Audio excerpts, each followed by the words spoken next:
CPI സംസ്ഥാന സെക്രട്ടറിയായി ബിനോയ് വിശ്വത്തെ ആലപ്പുഴയിൽ ചേർന്ന സംസ്ഥാന കൗൺസിൽ തെരഞ്ഞെടുത്തു. CPI ദേശീയ ജനറൽ സെക്രട്ടറി ഡി രാജ ബിനോയ് വിശ്വത്തിന്റെ പേര് നിർദ്ദേശിക്കുകയും സംസ്ഥാന കൗൺസിൽ ഇത് ഐക്യകണ്ഠേന അംഗീകരിക്കുകയുമായിരുന്നു.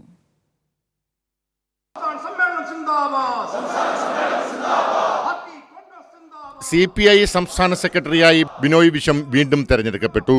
ആലപ്പുഴയിൽ ചേർന്ന സംസ്ഥാന കൗൺസിൽ യോഗമാണ് ബിനോയ് വിശ്വത്തെ സെക്രട്ടറിയായി വീണ്ടും തെരഞ്ഞെടുത്തത്. CPI ദേശീയ ജനറൽ സെക്രട്ടറി ഡി രാജയാണ് ബിനോയ് വിശ്വത്തിന്റെ പേര് നിർദ്ദേശിച്ചത്. സംസ്ഥാന കൗൺസിൽ ഇത് ഐക്യകണ്ഠേന അംഗീകരിക്കുകയായിരുന്നു.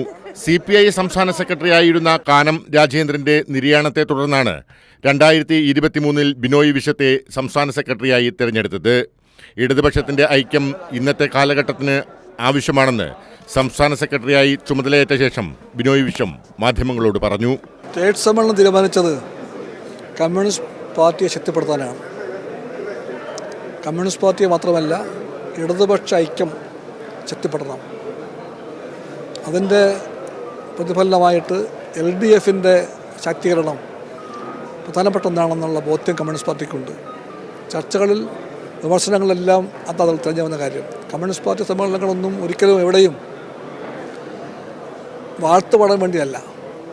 പാർട്ടിയുടെ പ്രസ്ഥാനത്തിൻ്റെ, നമ്മുടെ രാഷ്ട്രീയത്തിൻ്റെ, മുന്നണിയുടെ എല്ലാം മുന്നോട്ട് പോക്കിന് വേണ്ടിയുള്ള വിമർശനങ്ങൾ വേണ്ടി വരും. അത് വേണം, അതുണ്ടായിട്ടുണ്ട് ഇവിടെ.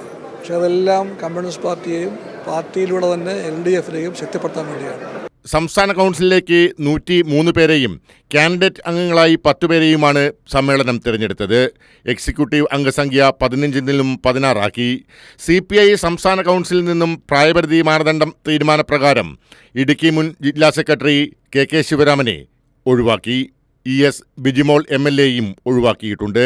എറണാകുളം ജില്ലയിൽ നിന്നും KN സുഗതൻ സംസ്ഥാന കൗൺസിലിൽ ഇടം നേടി. KM ദിനകർ, കമല സദാനന്ദൻ എന്നിവർ സംസ്ഥാന കൗൺസിൽ സ്ഥാനം നിലനിർത്തി. PK രാജേഷ് കൺട്രോൾ കമ്മീഷൻ അംഗമാകും. മിക്ക ജില്ലകളിൽ നിന്നും നിരവധി പുതുമുഖങ്ങൾ സംസ്ഥാന കൗൺസിൽ ഇടം നേടിയിട്ടുണ്ട്. കൈരളി ന്യൂസ്, ആലപ്പുഴ.